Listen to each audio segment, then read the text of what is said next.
Welcome everyone. This is going to be a powerful talk.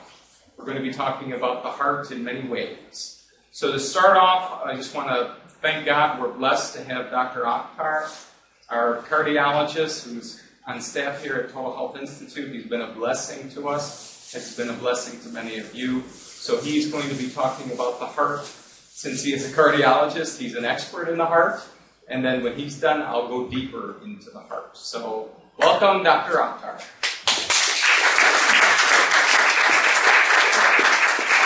Just to look at this thing that there are some bad habits which are, at least let's say 3 major bad habits people have, and they cause the 4 major diseases, which are chronic diseases, and then these diseases cause at least half of the death of all the people.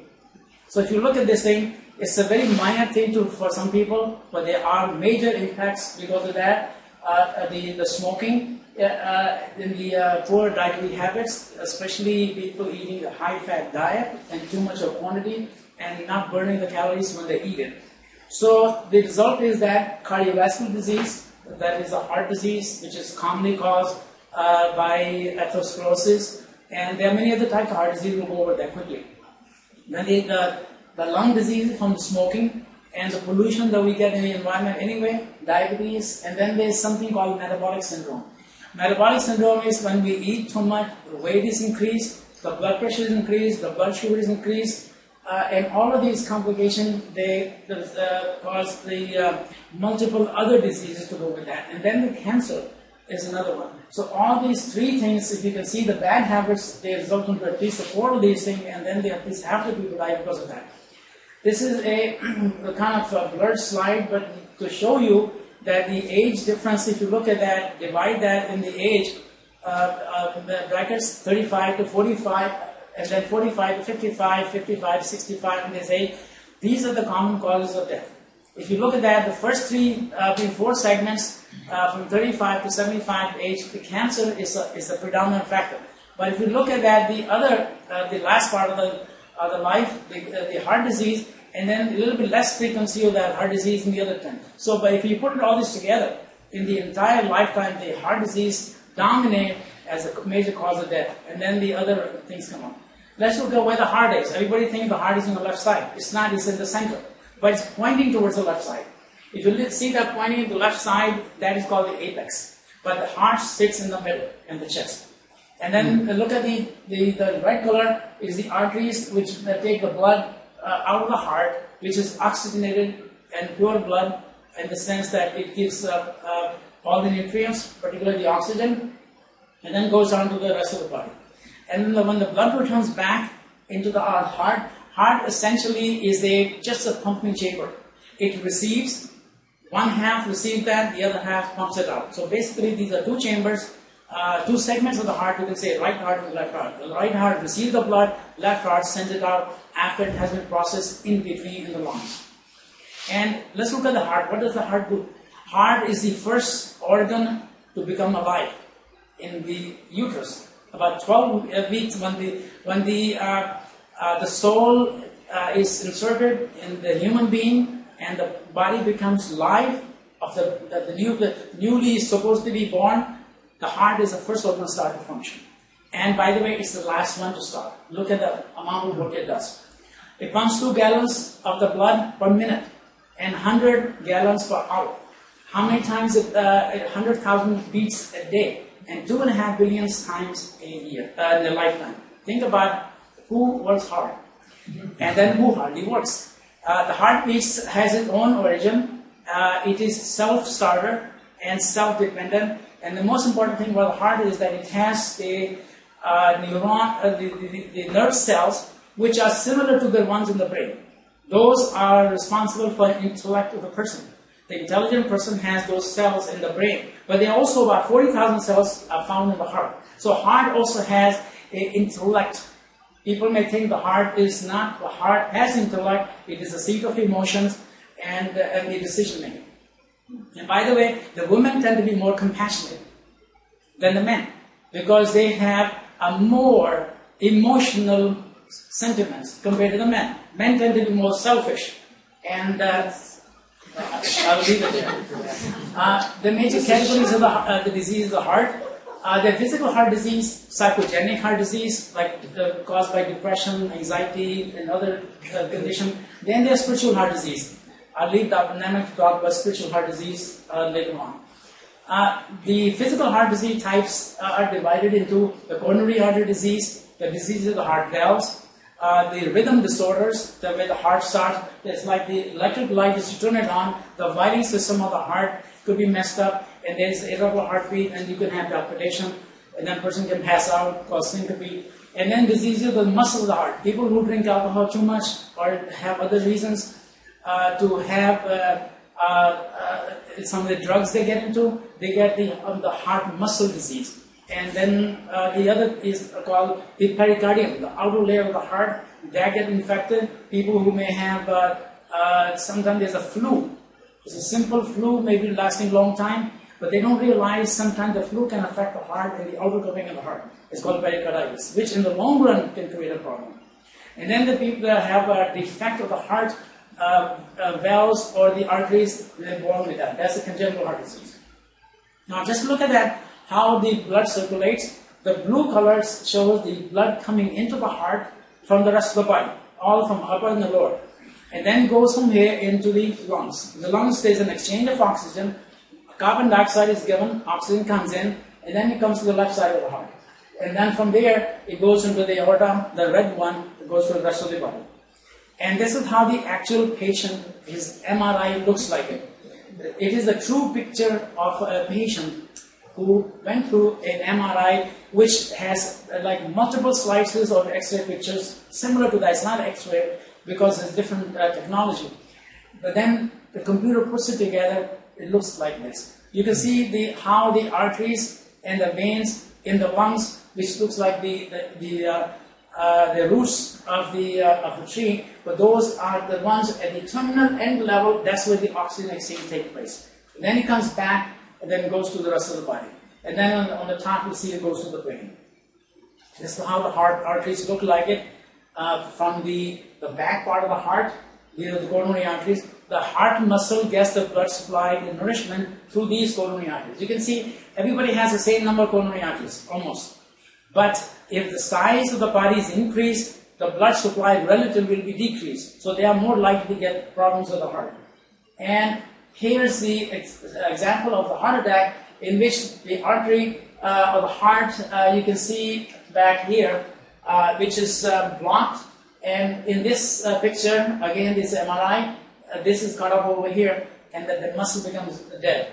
And then look at the artery on the left side, there's a cholesterol buildup. And then at the top of that, when the blood cells are going through a big, narrow, crowded kind of pathway, the red cells, they become sort of clumpy, and they kind of break, and the result is a clot. And then the clot is got trapped in a already narrow space, so the result will be an acute chest pain. If it's not relieved in time, it will go on to the heart attack. There are multiple risk factors. Let's talk about risk factors which can be modified. Let's look at the ones that cannot be modified. First, your family history of heart disease. You may not inherit this, of $1 million from your parents, but you're going to get the heart disease if they have it. Gender, male are more likely to get the heart disease compared to the females, but as the age becomes in the late 70s, the women tend to get a bit more of that. And sometimes the women have more heart disease, not because they have more, possibly, but because they don't discuss their symptoms in time properly, and they describe also in a kind of not accurate way. And sometimes they overlook that or ignore them. And getting old age is another benefit of the age you get the heart disease. Some of the, we'll go back to the ones modified, things that you can do something about. Number one, hypertension. Now, a lot of people say hyper and tension. They are two different things. Somebody is hyper, yes. He has tension, yes. But that's not hypertension. Keep that in mind. Everybody say, oh, I have hypertension. Or look at the blood pressure is 90 over 60. Well, it's not hypertension. Hyper being somebody has personality type A. And tension, some people enjoy being in the tension all the time. But Hypertension is high blood pressure. And that high blood pressure, if you look at that, when the blood pressure is high in the aorta, what happens is that the muscle below that has to pump this blood at a higher force in order to overcome the pressure there. So the heart muscle gets enlarged. So high blood pressure will give you the thickness of the heart increase. And the result is that called, number 2, left ventricular hypertrophy. The muscle of the heart gets enlarged. That becomes itself another risk factor for the heart attack. Then the lipids or the fats in the blood. The total cholesterol if it's high, the bad cholesterol if it's high, and the good cholesterol if it's low, and the triglyceride which is associated with the diabetes. And if that is high, all of these factors are additional factors for causing heart problems. Of course, tobacco use, smoking, or chewing, either way, you get a problem. And those, let's say the spouse, one smokes, the other one doesn't, they automatically get that. You can say that the husband, if he smokes 1 pack a day, the wife without smoking gets at least 75% of what the husband does. This is the freebie for being married to a smoker. Then the other thing is that if you sit in the car and the windows are down, you still get about 75% of the smoke to the other passenger. Take the door out, you get 50%. So you can't get away with that. So if the only way to do that, stop smoking completely, everybody around you. Being overweight is another major risk factor and becoming more and more discovered that it has a relation. Type 2 diabetes and highly saturated fat kind of food. Now, poverty, again, it comes with heart disease. Whether you like it or not, but it does. And because of multiple reasons. Because the poverty also have oftentimes associated with the poor education. And poor education, again, brings the diseases. So chronic stress of life and certain medications, especially those who smoke marijuana and cocaine, they get the heart attack. I had seen about 17 years old person in the county hospital or was in training over there having heart attacks oftentimes because these guys, they snort a lot. Then the contraceptive pills and hormone replacement therapy, sometimes these things have been associated with the problems. Now, you should know some of the symptoms. Now, symptoms are 75% people have the symptom, 25% have silent heart attack, and then nobody will know. They may not know, or they may ignore it, or they may not remember it, or they may think it was something else, or indigestion. But they have 25% patients have silent heart attacks. The others have discomfort. Now remember, it's not a chest pain necessarily. It is any discomfort above the waistline with some exertion, physical or mental stress, any kind of exertion can bring about discomfort. It could be pressure, tightness, indigestion, anything about the waistline, you have something, make sure you get it checked. Palpitation, shortness of breath, and easy fatigue. Now, I'm sure that if you start taking a poll in the room, a lot of people say, oh yes, I get tired easily. Because a lot of us are actually lazy. And that's not easy fatigue. Easy fatigue of the heart is different than the one which is lack of motivation to do anything. The only activity sometimes people do is, okay, or go to the bathroom or go to the fridge. Okay, dizziness and syncope and the feeling not good. Important thing is to say, somebody said, I don't feel good. Sometimes it is a symptom of indigestion, another time it could be heart. So get it checked out. And really, it's a serious thing to think about it. Between age 45 and 55, it's the peak age of a person being the best productive in his life. And that's when some of these people drop dead suddenly. So sudden death is common between that age. And sudden death is most common in the Saturday night, because people get drunk. The second most common, Monday morning, mid-morning. That's the Saturday night is like relaxing. So relax to death. Monday morning, stress of work to start. I gotta go to work. And that's what the problem is. So 50% patients, when they first find out they have a heart problem, actually is sudden death. So, describe the symptom of chest pain. When you go see a doctor, don't tell him, I don't think it's heart, I think it's heart. Tell them what exactly you have. Let the doctor figure out approximately what it could be. Do not mislead the doctor. Sometimes patients start to, and women especially do that. They'll say, oh, my indigestion, I have my gallbladder, I have this and that thing, and they mislead, and that's why women are underdiagnosed in heart disease in their 50s and 60s. And so, describe to the doctor exactly what you have. Particularly, what does it feel like? What's it, how often you get it? What's the duration, location, is any connection with activity or at rest. Sometimes people have the chest pain during the middle of night. It's not necessarily the heart, it's more like what you ate in a kind of overate situation. And then what makes it better, what makes it worse, and what are the other symptoms to go with that. And the number one killer in the heart in America is the heart disease. About 28% of death. But think about it, if you become vegetarian, you have at least 1/4 reduction. Okay, let's look at this the anatomy of the chest, because I want to show you the reason for that. Look at that, the heart is in the middle of the chest, and then you see the rib cage. The rib cage has joint with the sternum and the ribs. And this rib cage is like any other, this joint of the sternum and the ribs is just like any other joint. So inflammation of this joint can cause the chest pain. And it's very common in the younger women and the older men and older women. And they have chest pain from arthritis. And this needs to be treated also. So describe to the doctor what exactly you have. Don't make the diagnosis, because I'm sure you don't have the doctor's license yet.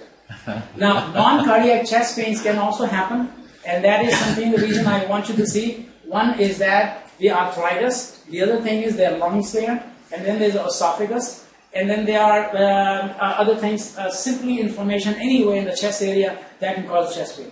And then anxiety, panic attack can also give you a similar picture as a person having a heart attack. So the symptoms of heart attack and anxiety attack are almost very close, same. Keep in mind that this can happen, but if you do have any of this thing, let the doctor know about it, the details. The underlying basic mechanism in almost majority of the diseases is now coming to one conclusion: the inflammation. The inflammation is really a source of that. A lot of them is inflammation of the coronary arteries, inflammation of the arthritis joint. So they cause heart disease, arthritis, even cancer, even Alzheimer's disease has been also linked with that. The average American diet has high levels of omega-6 and very low level of omega-3. We need to reverse that.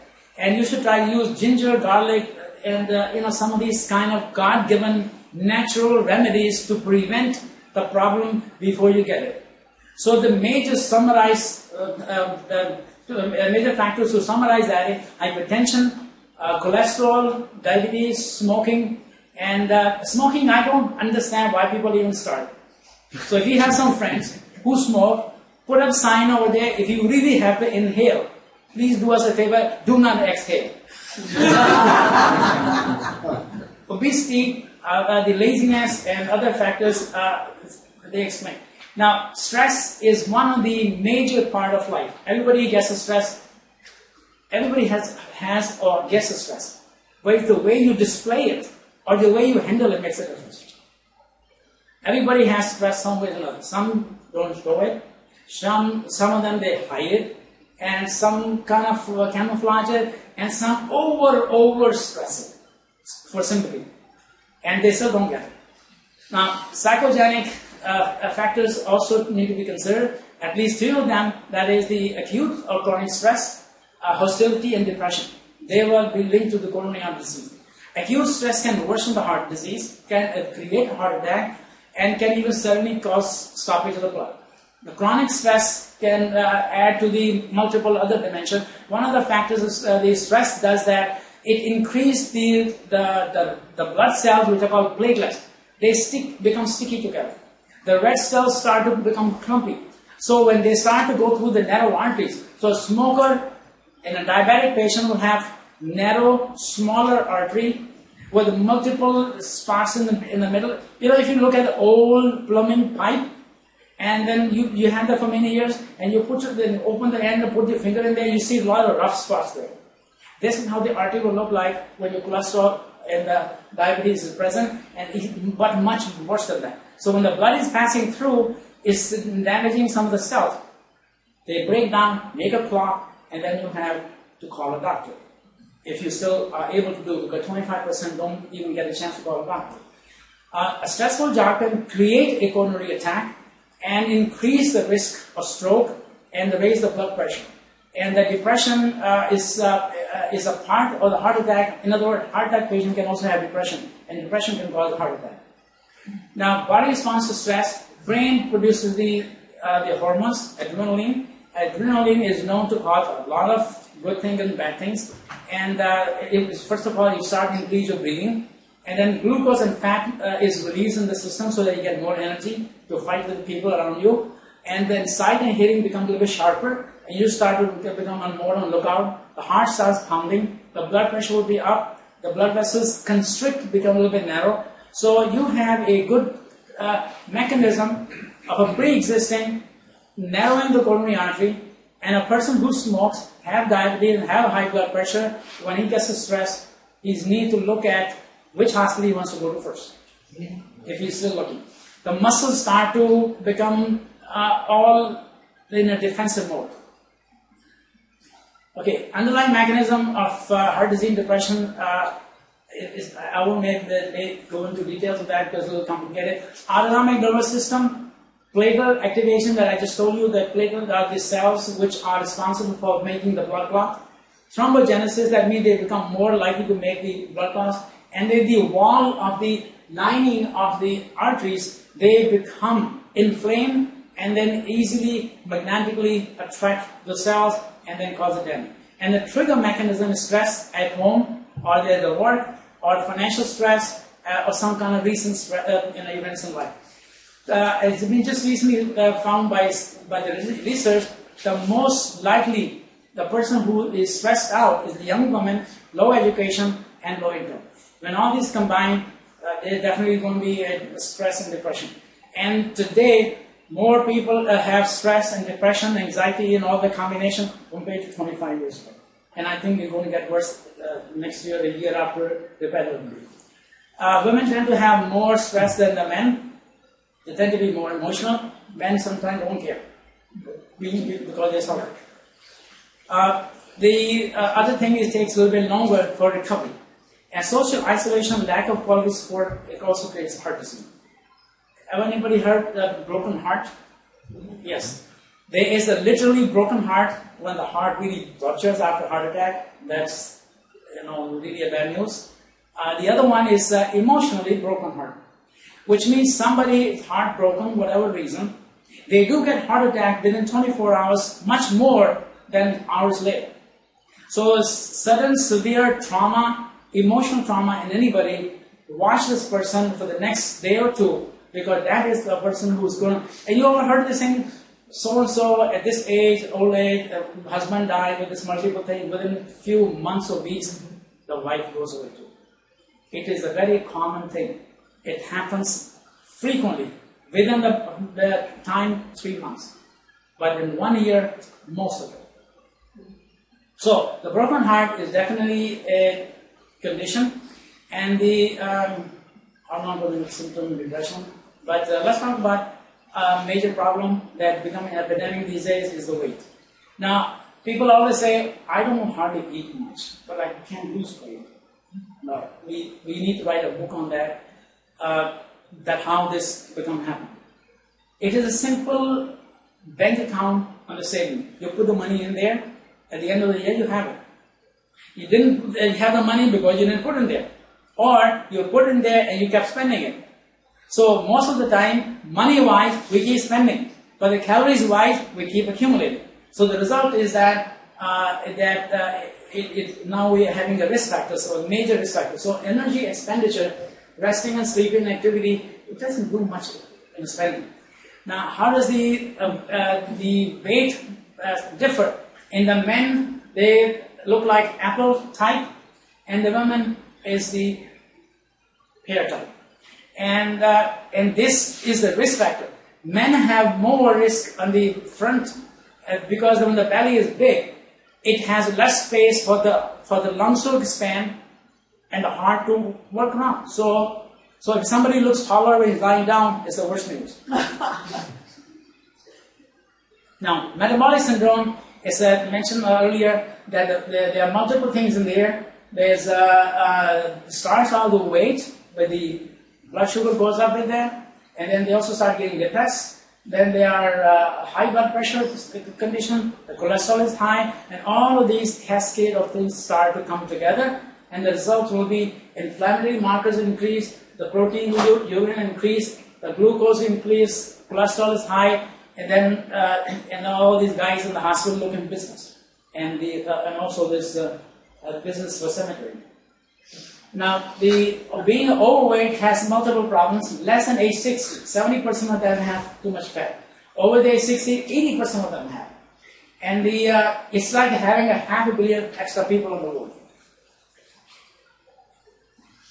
These are the complications, that is the hypertension, stroke, diabetes, metabolic syndrome, heart attack, cancer, stroke, gallbladder problems. The cancer of the breast has been linked with the overweight and the lack of exercise. Each one separately. The back pains increase, respiratory problems, and the sleep disturbance. Now let's come to the exercise. Exercise is good or bad for you? Good. How much exercise that you should do minimum that is going to be good for you? 20, 30 minutes a If day. you do 5 minutes every day, regularly, it will have a positive effect compared to being 5 minutes of laziness. So any amount of exercise will be positive for you. So don't underestimate your exercise. Oh, I have to do 1 hour, I can't do that, therefore I'm not going to do it. So don't take the shortcut. Make sure whatever, even if it's a lazy kind of exercise, do it. Make the body move to do something. So benefits of regular exercise, it promotes the weight loss, fat burn, increase the energy, metabolism, quality of sleep is better, quality of life is better, the cholesterol, the triglyceride come down, high blood pressure is more stabilized, body immune function is increased, the sense of well-being is better, you have more positive attitude, muscles are stronger, it lowers the blood sugar and your arthritis. By the way, arthritis is two kinds, rheumatoid arthritis and the other one is called weight-bearing arthritis. Weight-bearing, the higher the weight, the more the arthritis you have. So if you lose the weight, your arthritis symptom will be less and you will need less medicine. And there is no cure for arthritis. So why you start getting in the first place? And then, by the way, exercise will reveal wrinkles. If anybody wants to more or less wrinkles, what do you? By the way, drink more water. Exercise and drinking more water will make you look younger 50 years from now. 50 years from now. Resting heart rate. If somebody's resting heart rate is higher, the higher the resting heart rate, the more chances of heart problem. Because when people do the regular exercise, the heart rate comes down. The regular athletes who do long distance runner, their pulse rate usually may be about in the high 20s or 30s. And they do wonderfully because of the condition. So if you have 2.5 billion heartbeats in lifetime, and if you just cut down to 500 million only, and your risk of heart attack is significantly reduced. And that will happen by conditioning your body. So heartbeat from 70 to 85, the risk of heart attack is increased by 80%. From 85 onwards, it's even more. So lose the weight by the diet and exercise combined, not only by one of them. It should be combined, the two efforts, because when you lose the weight with the diet, you start to look like something with a full of wrinkles. But if you do a diet with exercise, then you proportionally start to become normal looking, like you didn't have problem to start with. But if you do exercise only, you're going to change the muscle from the fat. Because when you exercise, you come back home, oh, I like to have this, something to drink. And then your calories are back in again. So all you're doing that, or you say, I do a lot of exercise, the patient tell me, I do a lot of walking, but I don't lose weight. Because they come back and eat more. Exercise increase your appetite. So keep in mind, when you exercise, keep your mouth shut. Side effects of healthy weight loss. What can be the worst? Can lower your diabetes, heart disease, stroke, and some of the time cancer will also be less. Non-medical benefits, you look better. There's nothing wrong with that. Lowers the risk of bankruptcy because you spend less money. I will just fly through the diet because Dr. Nemec will do that stuff. And but every calorie counts. And you start putting all the pennies in your jar. At the end of the year, a lot of pennies do make something. So don't just count, I had a few chips only, I have 2 of these things only, and I have only 1 of that only, and didn't do much. No. Every calorie is going to be stored in the front of your belly which is called fat. And then the quality of the calorie. People say, oh, I have a low sugar this, I have low this, a low that. But the low is maybe, in your mind, but the quantity is increased. And then often people say, I have low cholesterol. Low cholesterol, but what about the calories? The calories are even higher. So, take a smaller plate. If you want to lose weight, start with number one. Make up your mind that you're not going to cheat yourself. Because you can cheat others, but not yourself. So the thing is that I will take a smaller plate. Like you go to a fancy French restaurant, and a very expensive one, they give you a big plate, a very small amount of meat. Okay. They really do that. Do that to yourself. Make that every day a French restaurant to your own home, but not put the steak and other things. Put small amount of this stuff. Everything which is, you see here, anything that doesn't move, like vegetables, put that in the plate. Okay, this kind of burger, don't try any of that, because if you want to have a quick trip to the hospital and go see a doctor, like somebody like me, I would like to have more of that. But otherwise, stick on the left side. Now, medical benefits of vegetables, as I mentioned earlier, on the left side, 28% people get a heart attack who are the meat eaters. And then there's a reduction. From there, 1/4 will have less heart attack. And then cancer, 22% of that, 60% of the 22%. That means almost like 2/3 of the 22% will reduce the risk of cancer. And everything else on the right side, look at this. Heart disease, cancer, blood pressure, obesity, hypertension, gallstone, diabetes, everything becomes less in a vegetarian. By the way, the cow, what does it eat? Yes. And the horse, what does he eat? Why are we the meat eaters and the meat, big, plumpy meat people, and eat the grass? They eat the salad. Now, you need to look at this thing that just by reducing some of the things that reduce a calorie diet, a lot of benefits, your blood pressure will be better. And the fat around the heart, the pericardial fat, high blood pressure is one of the most frequently reason people go to the doctor. So in the early years, high blood pressure will be up and down, normal, up and down, low, normal. And as you grow older and older, the pressure starts to stay higher and higher. If you have family history of hypertension, high blood pressure, you're going to get it. And the thing you start monitoring earlier, normalize your weight, cut down your salt intake, be in moderation, and those foods which are high in sodium, cut them down, and become vegetarian and do exercise. All of that will help. Doctor, go back one slide. What was that at the bottom, the dark green? Which one? About discontinuing medication. Oh, the number of people, if those who are meat eaters, if they become vegetarian, their need for medication becomes less. In other words, some of them even can discontinue the medication. There were about 58% of people who became vegetarian, lost some weight, started regularly exercise, and their medication were dropped. I have so many patients, I take them off the medicine by tapering it down. But only for those people who are compliant. There are some people who just say, I'm not going to do that. Well, okay. Thank you. Anti-hypertensive effects of exercise. Exercise alone will bring your blood pressure down. Nitrous oxide is the one which hurts the person by causing a heart problem. So that is improved. The blood vessels, the tone of the blood vessels, the oxygen consumption, and by training, lowering the lower number of the blood pressure, that's a diastolic pressure, also helps that. And lifestyle modification is the big important thing to think about. People say, I watch the diet, I exercise, but make a lifestyle change. Lifestyle change means in your brain, you must program yourself.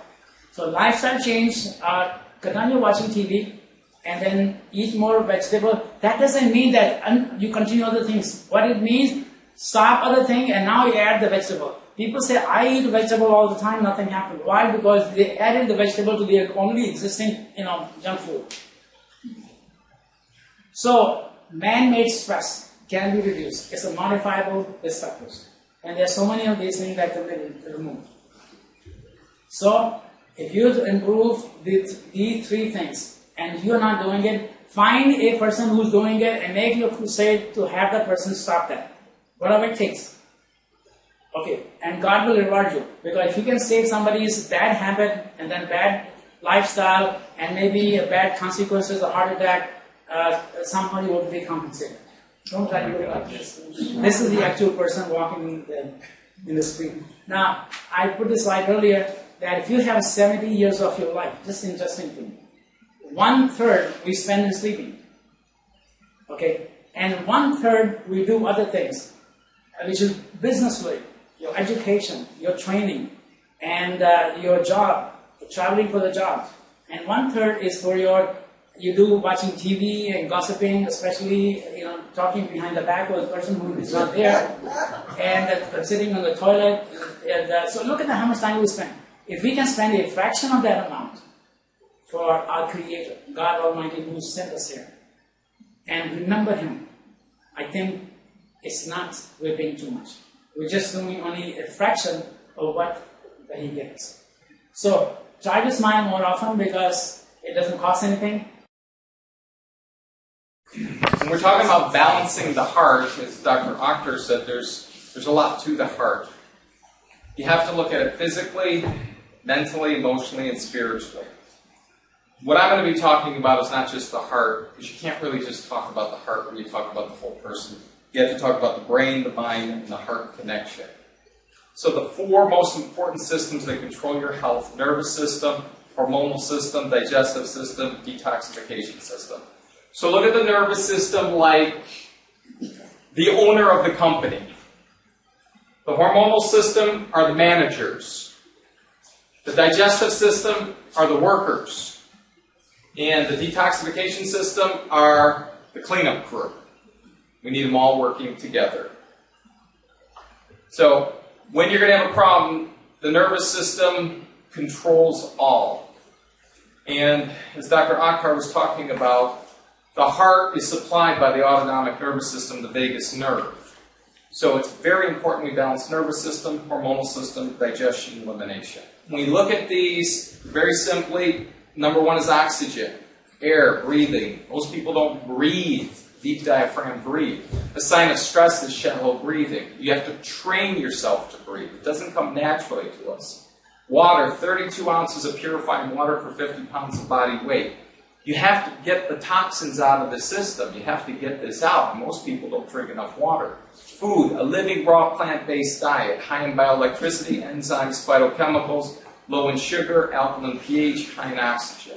Sleep.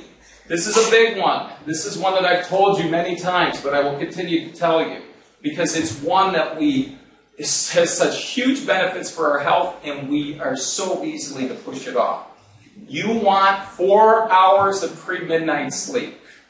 The closer you get to 4 hours of pre-midnight sleep, most of the body's healing, the immune system's boosted in the pre-midnight hours. So I've seen patients get 9.5 hours of sleep that go to bed at midnight. They're still out of balance hormonally. They're still out of balance. Their immune system's weak. So it's not just the number of hours, it's when those hours are done. And remember, follow the sun. When the sun goes up, you're up. When the sun goes down, you're getting ready for bed. And you have to modify that when we change the clock, which is not natural. Exercise. Cellular exercise, lymphatic exercise, cardiovascular, strength and stretching. Fasting regular. Now, all of you on this program, are you fasting? Yes. Yes, you are doing a permanent Daniel fast, which is a plant-based diet. See, it doesn't do you so much good to fast and then break the fast and eat all the wrong foods. We want you to fast permanently. Something that you can handle, but something that you can do always. And then prayer, meditation, and stillness, which we'll go into much more detail. 7 factors negatively. Again, stress, as Dr. Akhtar was talking about, high or low cortisol levels, mental emotional trauma. This is the basis of German New Medicine. As something mentally, emotionally traumatized you, this opens the door for disease. Environment, the chemicals, the heavy metals in the environment. disease history. 7 years on average to heal the root of a disease. Diseases just don't heal. You set the environment so they can heal. You build a foundation. Genes. Change your environment and you change the manifestation of your genes. This is the new field of epigenetics. So, if you change how you see things and you change the physical environment, you can actually change the manifestation of the gene. The gene doesn't change, but it doesn't manifest. So if you have the cancer gene, it doesn't mean you have to get cancer. The gene will not manifest if you change the mental, emotional, and physical environment. And then drugs, medication history, 1 month for each year you're on a medication. It takes about 10 years on birth control pills. You take about 10 months to get that out of your system. So the longer you've had a medication history, the more that's in your system, the more it's going to take to clear that. And then physical trauma affects the brain, the nervous system, along with the organ and gland function. I was really awakened to this years ago when I had a patient and they said they had no problems with their health until they were in a car accident. Once they were in a car accident, they developed asthma, they developed all these conditions. So when you traumatize the body, you're traumatizing the nervous system. Let's go into the second big area. Now we go into mental emotional. When we're looking at the mental emotional, this is the second biggest area that must be balanced in order to have the highest level of health and healing. This is the biggest factor that throws the physical health out of balance. If you look at the levels of importance, the physical factors would be onefold. And the brain's the highest of that. The nervous system controls is the high area in the physical. Then when we look at the mental emotional factors, this is the tenfold. Remember, as I said, Dr. Hammer, the founder of German medicine, said 90% of all disease is mentally, emotionally driven. And what's the spiritual? How many fold? 100-fold. If I have cancer, I have tumor. What's the tumor? What fold? 1-fold, 10-fold, or 100-fold? 1. Well, at physical, it's 1-fold. But it's fed by the other folds. So, if I'm going to heal this cancer, will the perfect diet heal the cancer? Because the perfect diet is only 1-fold. Will the right attitude help heal the cancer? It will, because that's the 10-fold. But if you really want to heal the cancer, where do you need to go? You need to go to the 100-fold, along with the 10-fold and the 1-fold. So I've had people come in for years say, Dr. Nemec, I ate all this good food and I exercised and I still got cancer. What does that tell you? Where's the blockage? Where's the blockage? Mentally, emotionally, spiritually. Because if they're doing all the physical things, you've got to go higher in the journey. So who are you? I could just stop right now. We could just pray and meditate on that. Who are you? Are you your environment? Are you your behavior? Are you your actions? Are you your feelings and emotions? Are you your attitudes?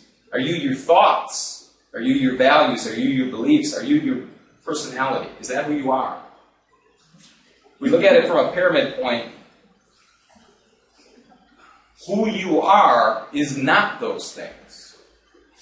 Who you are is who God created you to be. See, we get caught up with, I'm my personality, I'm my thoughts, I'm my behavior, I'm my values and beliefs. That's not who you are. You have those things, but that is not who you are. And really, to live a life of balance, you have to live the life of who you are, not who you appear to be. So if we're looking at our mind, all these things coming in from the outside, things that we could call stressful or non-stressful, they're coming in. And they're filtered through what you believe, your attitudes, your personality, your memories in the past. All that filters it. So that's why when things come in, you can get really stressed. Because let's say that's the way you were brought up. Or that's just the way you always saw it. Or that's just your personality. You need to change all that. I can change that. You can change that. You need one filter and one filter alone. It's not going to be your personality or your beliefs or your attitudes or what happened in your past. Anyone want to guess what the filter has to be? I'll give you a hint. It begins with a T. Truth. You have to filter everything through truth. Is this true or is this not? I'm not talking about facts. I'm talking about truth. God's word is truth. God is truth. Facts are observations in the physical world. So where does the truth live? If you had to take one place on your being, where is the truth living in you? Are we going to point to this thing, this round thing on our shoulders? No. What lives in this round thing above our shoulders? Facts. Mind. So where are we going to point to the truth? It's in the heart.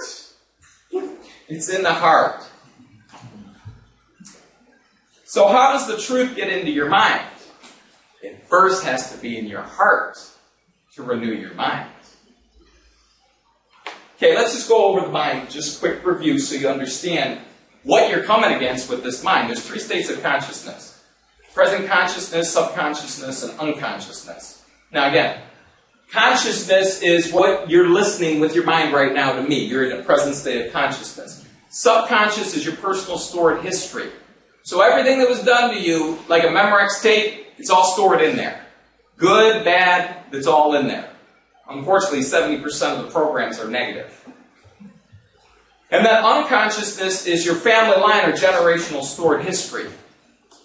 So with that said, you all might say, oh boy, I'm in trouble. I got a lot of stuff stored in those tapes. I got a lot in the subconscious mind, and I got a lot in the unconscious mind. That's okay, I'm going to show you how to reprogram it. So, how do we start with the consciousness? What you focus on increases in power in your life. That's the first way. You have to focus on the right thing. Because whatever you're going to focus on is going to increase. So that's the purpose of your conscious mind. When we focus our life as first and foremost spiritual beings. You are spiritual beings, not physical beings. You're spiritual beings that happen to inhabit a physical body. Do you know how much physical you are? You know, when you die and all this goes down, it's about 2 pounds of dirt. 2 pounds of dirt. This cancer is going to kill me. What's the cancer? Less than 2 pounds of dirt. You are a spiritual being who inhabits a physical body. 2 pounds of dirt are attached to you. What I want to do is expand your horizons. Physical does not rule over spiritual unless you empower it to. So if you just got diagnosed with cancer, what you focus on increases in power in your life. Are you going to focus it as something that put weight on that bar so that I can be more than I've ever been? I can become more of what God created me to be. Or am I going to say, I have cancer, I'm going to die?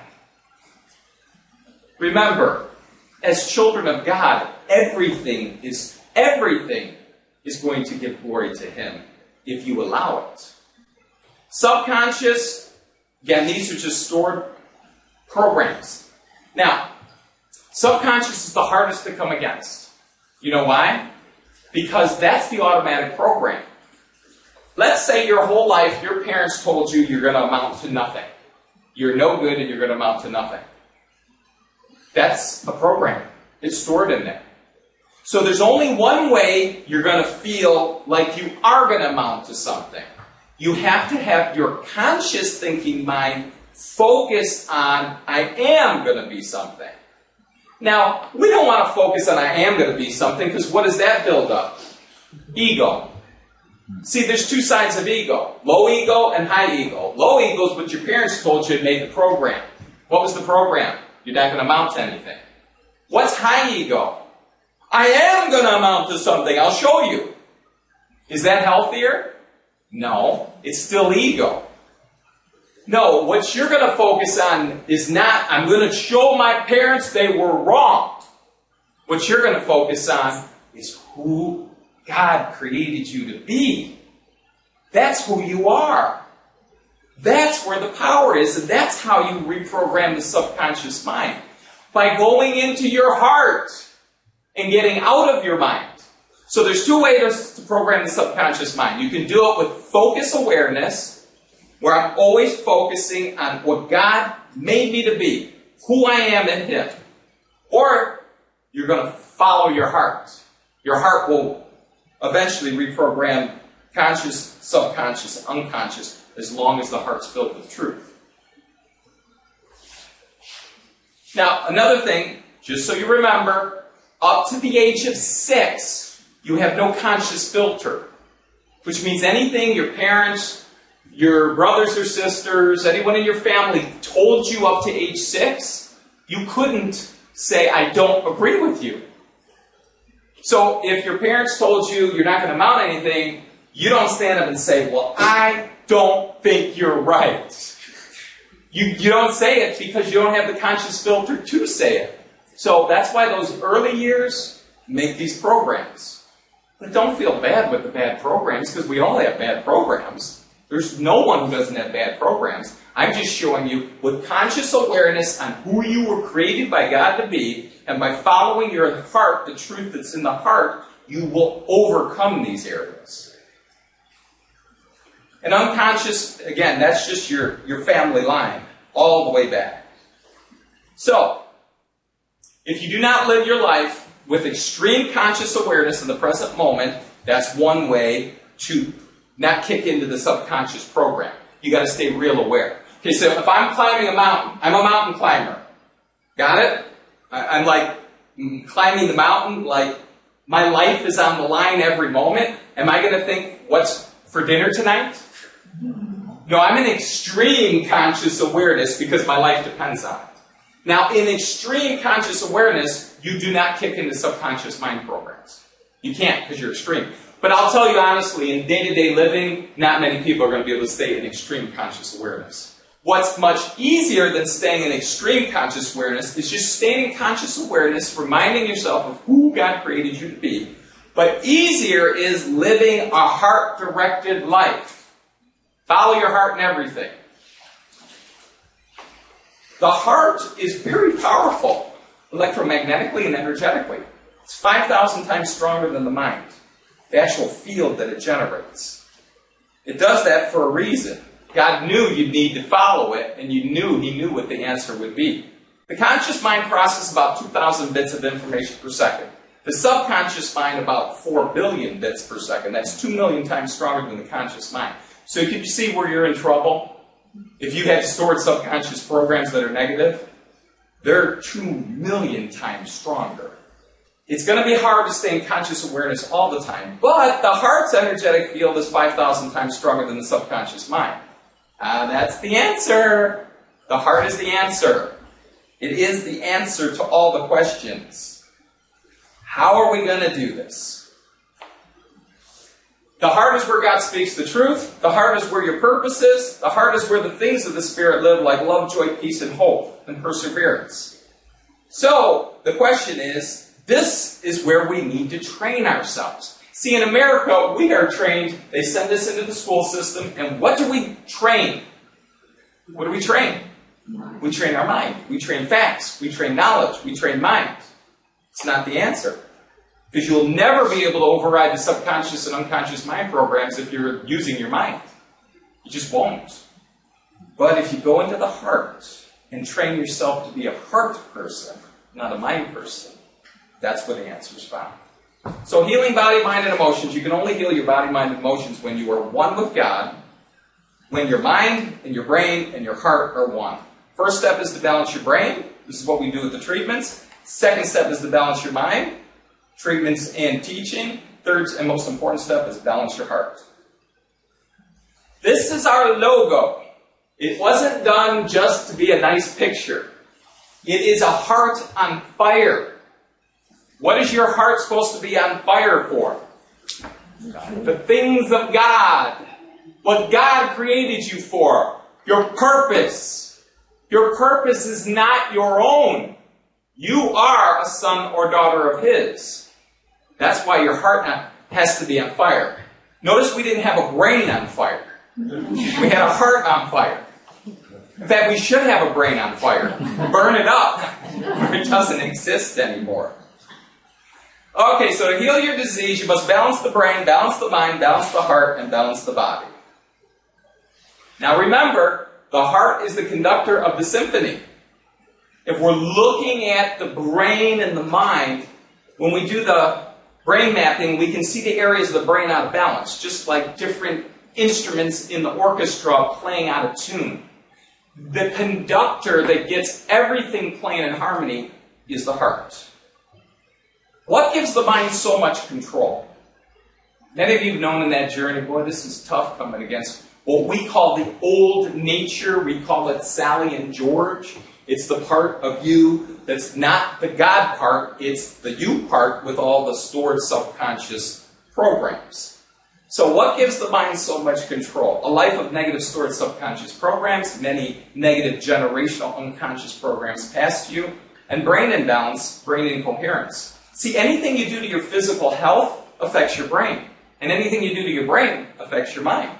So if you don't digest your food, if there's emotional trauma, physical trauma, emotional stress, cortisol imbalance, prolonged lack of sleep, gastrointestinal infections, parasites, candida, drugs, toxins, vaccines, that all affects your brain, which will affect your mind, which affects your health.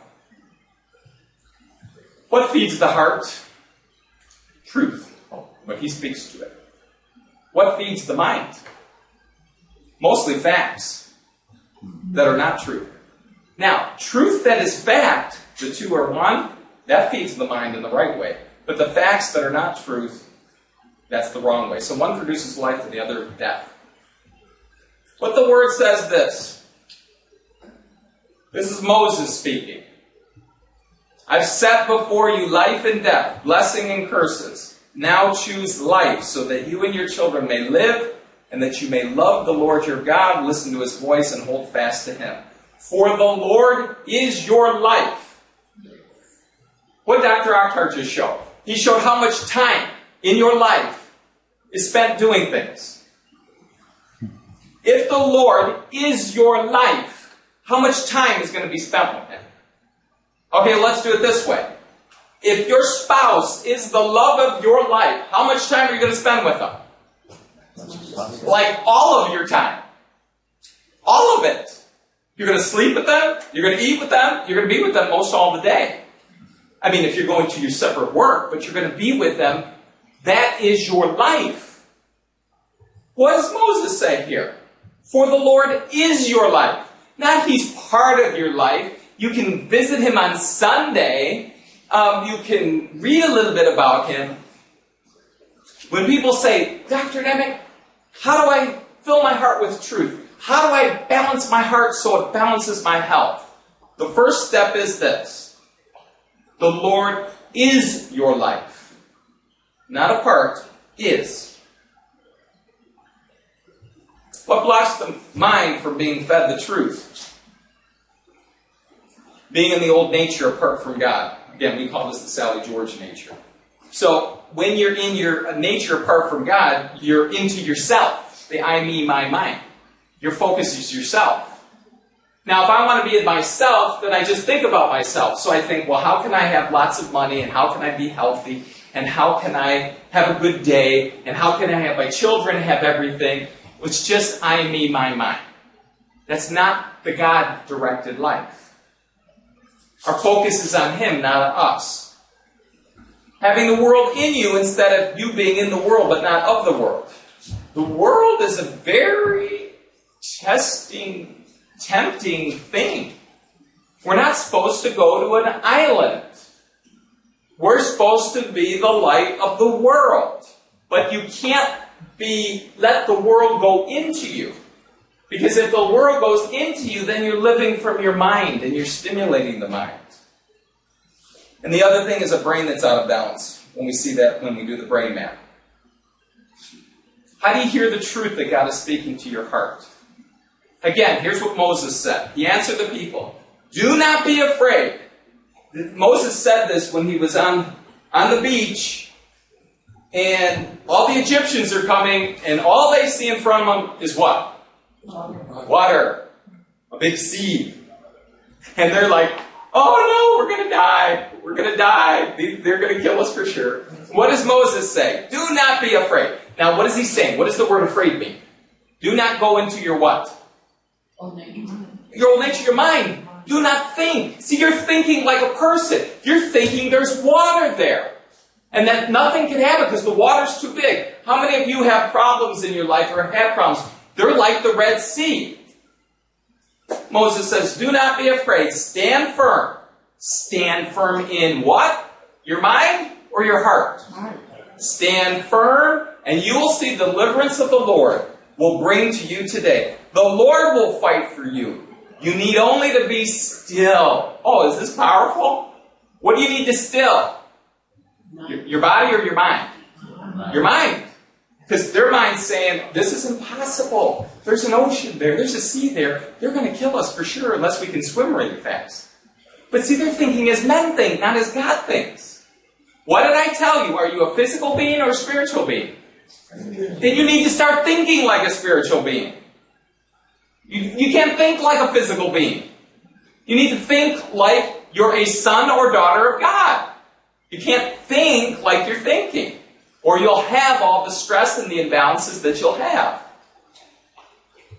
Then it says in Psalms, be still before the Lord and wait patiently for Him. Oh, now here's the exercise that you need to practice.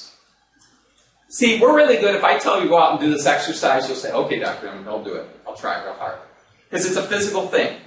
Now, if I say, I want you to sit in your room or just quietly, don't think, just sit in stillness and listen to God speak to your heart. What would you initially say to me? You might say, I don't know how to do that. And I can't even sit still. Because there's too much going on in my head. What does that mean you need to do? You need to start training yourself. See, this doesn't necessarily come natural. Okay, for those of you that eat the diet we've given you, which is a raw living plant-based diet, how many of those did that before you came here? None of you. And how many of you the first week or two thought, this is really hard? Now, how many of you who have done this for 4 or 6 more months or more still think it's impossible? It's not. Why? Because you trained yourself. And once you trained yourself, it became natural. The same thing in listening to the voice of God. You need to train yourself to be still. Now, you can't shut off your mind, but you can focus it on the things of God, and you can start to listen to your heart. Now, what does the heart sound like? Heart is kind of like intuition. It's an inner knowing. It's just, I know something. I can't explain it, but I know it. It's the gut feeling. It comes from within, but you can't understand why. You need to know the language of the heart. The language of the heart's really important. Does God speak with fear? Does He speak with doubt?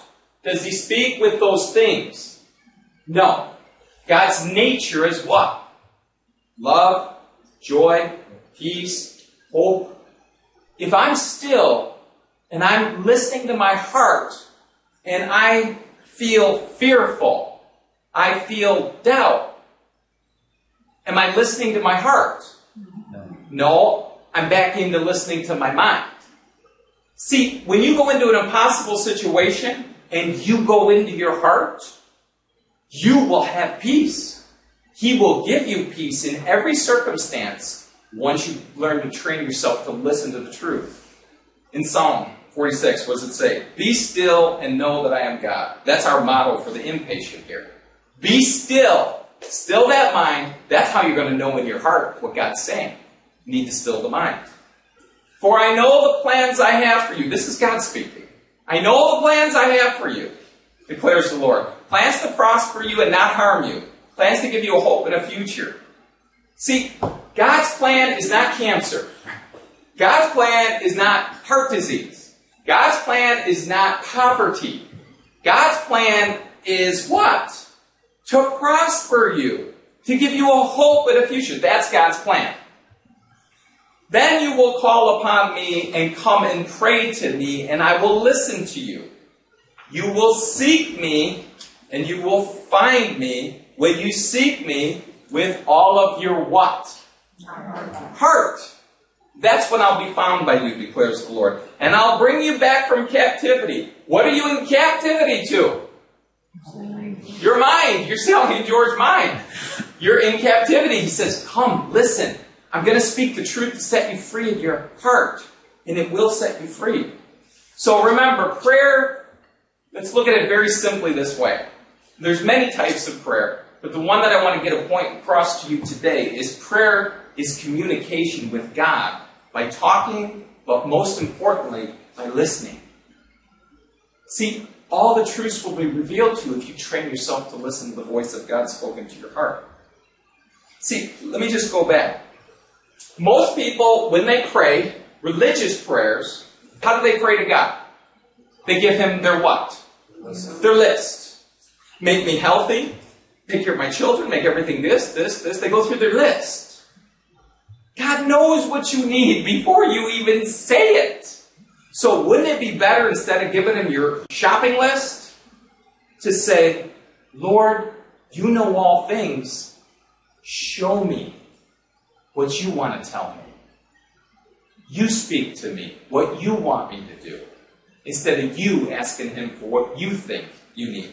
God knows what you need. Learn to listen so He can tell you the answer. How do I know I'm hearing God's voice and not my own thoughts? Remember, love, joy, peace, and hope. No opposites. His nature is not fear, doubt, pressured with time, or physicality. The two biggest blockages of the mind are physicality and time. That's what the mind uses against you. How do you know you're hearing God's voice? You will just know it in your heart. It's the truth that sets you free from the old mind, the Sally and George-filled mind with fear, ego, doubt, facts, five senses, time, and physicality matter. To sum this all up, the truth lives in your heart, but that heart must be fed truth for it to manifest. For that truth to get into your mind and your actions and words, three things must be done. You must separate who you are as a son or daughter of God from who you appear to be in your old nature apart from God. Do you understand that? We have this old nature. It's not going away. It's in us. But let it not become us. If you accidentally let your old nature anger rise up and you say the wrong thing to your spouse or your son or daughter or to another person, a friend, you just need to know that really isn't who you are. Separate from it. Confess that you were in your old nature apart from God, and then go and be the new nature that you are. You must renew your mind with truth that the conscious mind does not reject, accept, and digestible to the mind. See, you have to make sure that the truth is digestible enough that the mind will accept it. Sometimes the molecules are too big. We need to break them down so they can be absorbed. You must balance your brain to get it in a state of coherence. See, if your brain's all out of balance, it just is this noise in the orchestra. You won't even listen to your heart because there's so much going on in your brain and your mind. So we need to balance the brain. And when the heart is filled with truth and the mind is separated from who it is not and knows who it is, then the brain-mind will listen to and obey the heart. Remember, as he thinks in his heart, so is he. So what is God speaking to your heart? Be still, be patient, and you'll hear his truth spoken in your heart, and the truth will set you free in each moment. When you go forth today, I want you to start practicing stillness. Practice listening. You know, a lot of people, when they hear our teachings, I've had patients come up to me and say, I have never heard truths like this before. Where did you get those? Where I'm telling you to get those. To sit at the feet of the Lord and listen to the still, quiet voice of truth speaking to the heart. If you train your spiritual ears to hear that, truth will come in each moment, and that truth will set you free from the fears and the doubts that your mind is using against you. But the only way this is going to happen is if you train yourself. So I've used the example in our teaching. The mind is like this raging ocean, raging waves. And the heart is like a still pond. Now, you need to hear the drops on the pond. You need to hear them. But you can't hear them if you're listening to the raging ocean in the head. How do I do that, Dr. Nemec? My mind never shuts off. You don't have to shut your mind off. You just need to focus on what the drops sound like. What is joy, peace, love, and hope? That's what I'm focusing on. As I shared before, growing up, we lived by train tracks. The train was right there at the end of the block. When we first moved there, oh my goodness, how could you even sleep in this place? The trains, freight trains going by all the time. I didn't sleep well probably for the first month. But after 6 months, I didn't even know there was a train there anymore. I just totally filtered it out. That's what you're going to do with the raging ocean. You're going to be so focused on the love, joy, peace, and hope that drops on the pond that you can't even notice the raging ocean going on in your head. So, go forth, and what I don't want you to do when you leave today is say, well, that was a nice talk. That's what I don't want you to do. What I want you to do is come back to me next week and say, I've started it, and I've seen some change. So just look at this like a discipline. Just like a discipline of eating raw food. This is a discipline of learning to listen to your heart. And I will tell you, of all the things in my life, when you can hear the voice of God spoken into your heart, there's no more beautiful a thing that you can experience than to hear God speak truth to your heart. And to tell you the absolute truth, He's speaking it all the time. It's just you can't hear it yet. So learn to focus on the drops so that you can hear it in all circumstances. And remember, what the world system meant for evil, what did God mean it for? For your awesome growth and maturity as a son and daughter of God. So go and learn to listen to the truth spoken to the heart. Have a beautiful day.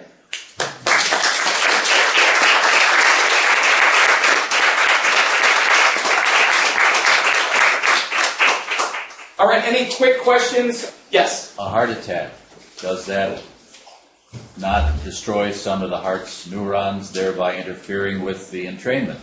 It does. But remember, the body is amazing the way God meant it and created it. So you can have less, and it can adapt to less. There are people that have actually, they've done MRIs on patients. This is an actual true story. This patient wasn't a patient of mine, but this man had very high IQ. He went to the doctor because he was having headaches. And they decided to do a scan, brain scan on him. And his brain was almost all fluid.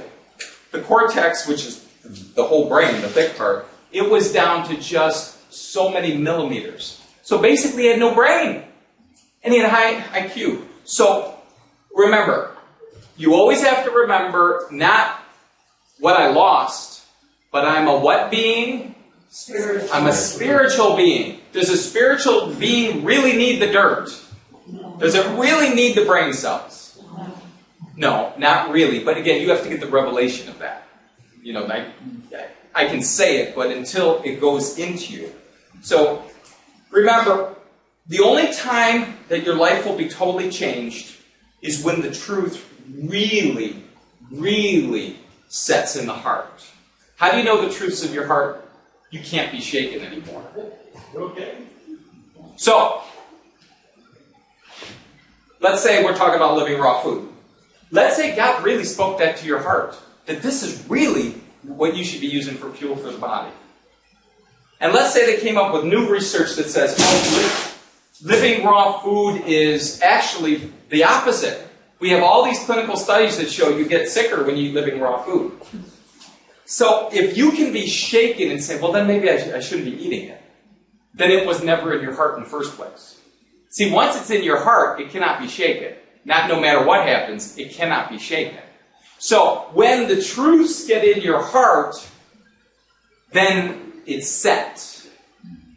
So always kind of test yourself. Can I be talked out of this? If I can be talked out of it, it's not truth in your heart. It might be truth still in your mind, but it has to drop into the heart for it to change your life.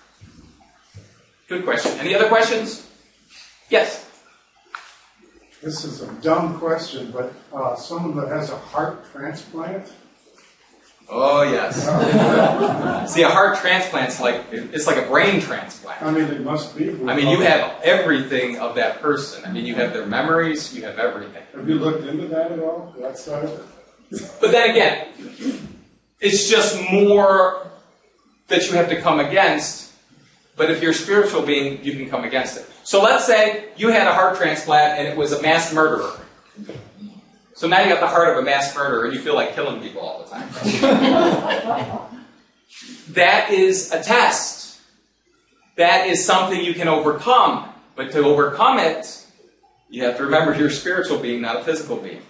So God will show you the truth to set you free from any blockage or imbalance, whether it was yours or it was passed to you by the heart.